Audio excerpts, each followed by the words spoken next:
నమస్తే. Welcome to our channel. నేను Pawan. Right, రాష్ట్ర వ్యాప్తంగా ఒకటే చర్చ నడుస్తుంది.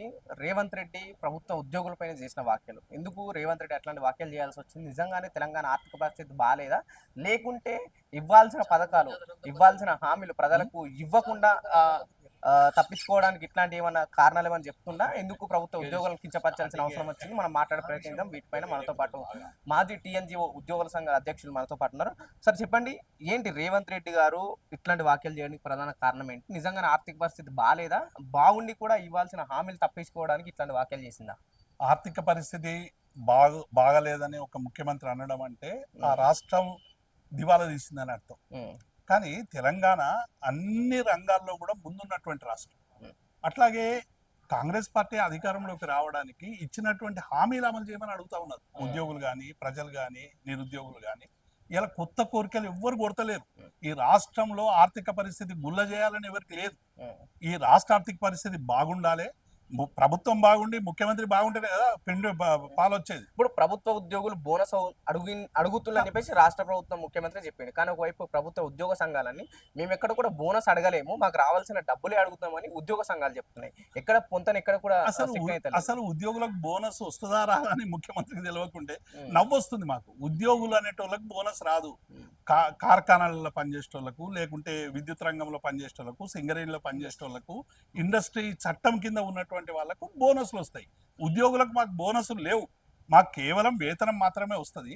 ఆ వేతనం సంబంధించినటువంటి అంశాలు ఇలా చాలా మంది రిటైర్ అవుతున్నారు. 5 డిఏలు పెండింగ్ ఉన్నాయి.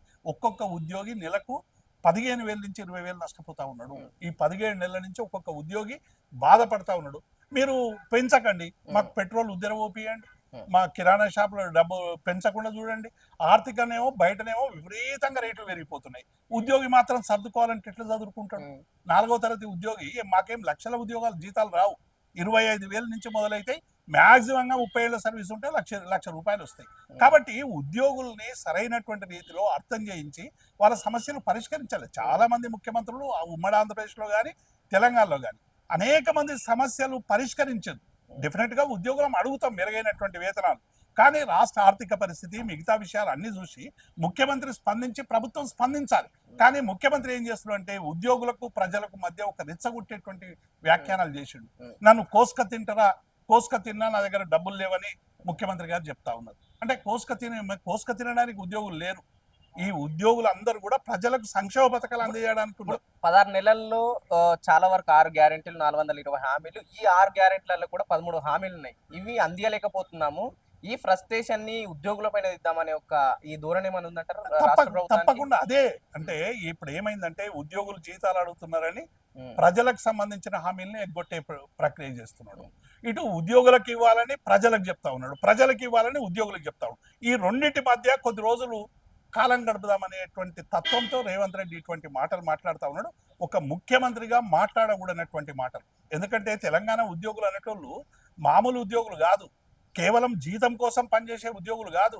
ముల్కీ రూల్స్ దగ్గర నుండి మొన్నటి తెలంగాణ రాష్ట్ర సాధన ఉద్యమం వరకు తమ ప్రాణాలు పోయినా పర్వాలేదు, తమ జీవితాలు పోయినా పర్వాలేదు, తమ వేతనాలు రాకున్నా పర్వాలేదు, ప్రజల కోసం తెలంగాణను విముక్తి చేయాలని కోరుకున్నటువంటి ఉద్యమకారులు. అది గమనించాలి రేవంత్ రెడ్డి. సార్ మీరు చెప్పండి, తెలంగాణ ఉద్యమంలో కీలకంగా పాల్గొన్నారు. ఈ కేసీఆర్ గారి కన్నా ముందు కూడా ఎంతోమంది ముఖ్యమంత్రులు చూసి, ఎన్నో ప్రభుత్వాలు చూసి, ఎప్పుడైనా ఒక ముఖ్యమంత్రి బహిరంగంగా అధికారికంగా ఇట్లాంటి మాటలు చెప్పడాన్ని చూసారా? ఇది మొదటి రేవంత్ రెడ్డి. గతంలో రేవంత్ రెడ్డి చూస్తేనేమో మాకు గుర్తుండే, మేము మంచి మంచి ముఖ్యమంత్రులు చూసినాము.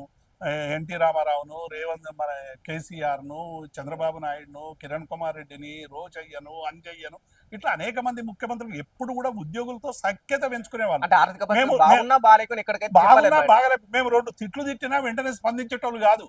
మాతో రాజశేఖర రెడ్డి గారు అనేక సందర్భాల్లో చెప్పేవారు, మీరు నా దగ్గరకు వచ్చినప్పుడు బాగుంటారు, బయట పోయి బాగా తిడుతున్నారు, అయినా పర్వాలేదు, నేను ఉద్యోగులకు ఏం చేయాలో చేస్తానండు. రోషయ్య కూడా అనేక సందర్భాల్లో మాతో చెప్పేవాడు, మీరు 2 తిట్టినా పర్వాలేదు నన్ను, కానీ మీకు చేయాల్సింది చేస్తాను. కానీ ఇలా మేము తిట్టక ముందే ఆయనే మమ్మల్ని తిడుతున్నాడు. ఇప్పుడు ఆర్థిక పరిస్థితి బాగోలేదని ఇంటర్నల్ ఉంటే బాగుంటాయి, ఇట్లా ఎక్స్టర్నల్ బయట పెట్టినప్పుడు రాష్ట్రానికి ఎటువంటి ఎఫెక్ట్ పడే అవకాశాలు? ఇప్పుడు ముఖ్యమంత్రి గారు ఏం చెప్పారు, ఇది కుటుంబ సమస్య, మనం బయట పడొద్దు, మీరు గట్లా బయట పడతారా అన్నారు. ఎవరు సంసారాన్ని బయటేసుకున్నారు? ముఖ్యమంత్రే కదా. 6,500 ఇస్తున్నా మొత్తం నష్టపోయింది, లేకుంటే నాకు డబ్బు లేదు, ఢిల్లీలో ఎవడు నా కాంతలేడు, నన్ను ఎవడో ముడతలేడు, నాకు ఎవడు డబ్బులు ఇస్తలేడు అని మొత్తం రాష్ట్రానికి సంబంధించినటువంటి కుటుంబ సమస్యలంతా కూడా బజార్లో వేసింది రేవంత్ రెడ్డి. వేసిన తర్వాతనే ఉద్యోగులు అడుగుతున్నారు. ఈ కుటుంబ సమస్య అన్నప్పుడు మన ఉద్యోగ సంఘాలను పిలిపించుకొని మాట్లాడి ఇంటర్నల్ గా సమస్యను పరిష్కరించాల్సి ఉండే, పరిష్కరించుకోలేదు కదా. కాబట్టి ముఖ్యమంత్రి ఇలా కావాలని ఇచ్చిన హామీలను ఎగ్గొట్టడానికి ఇలా వేస్తున్నటువంటి కుట్రగా మేము అభివర్ణిస్తాం. నేను అన్నిటికంటే మొదలు రాష్ట్ర ముఖ్యమంత్రి గారు రేవంత్ రెడ్డి గారు మాట్లాడిన భాషను ఉద్యోగ సంఘాల ద్వారా తీవ్రంగా ఖండిస్తున్నాను.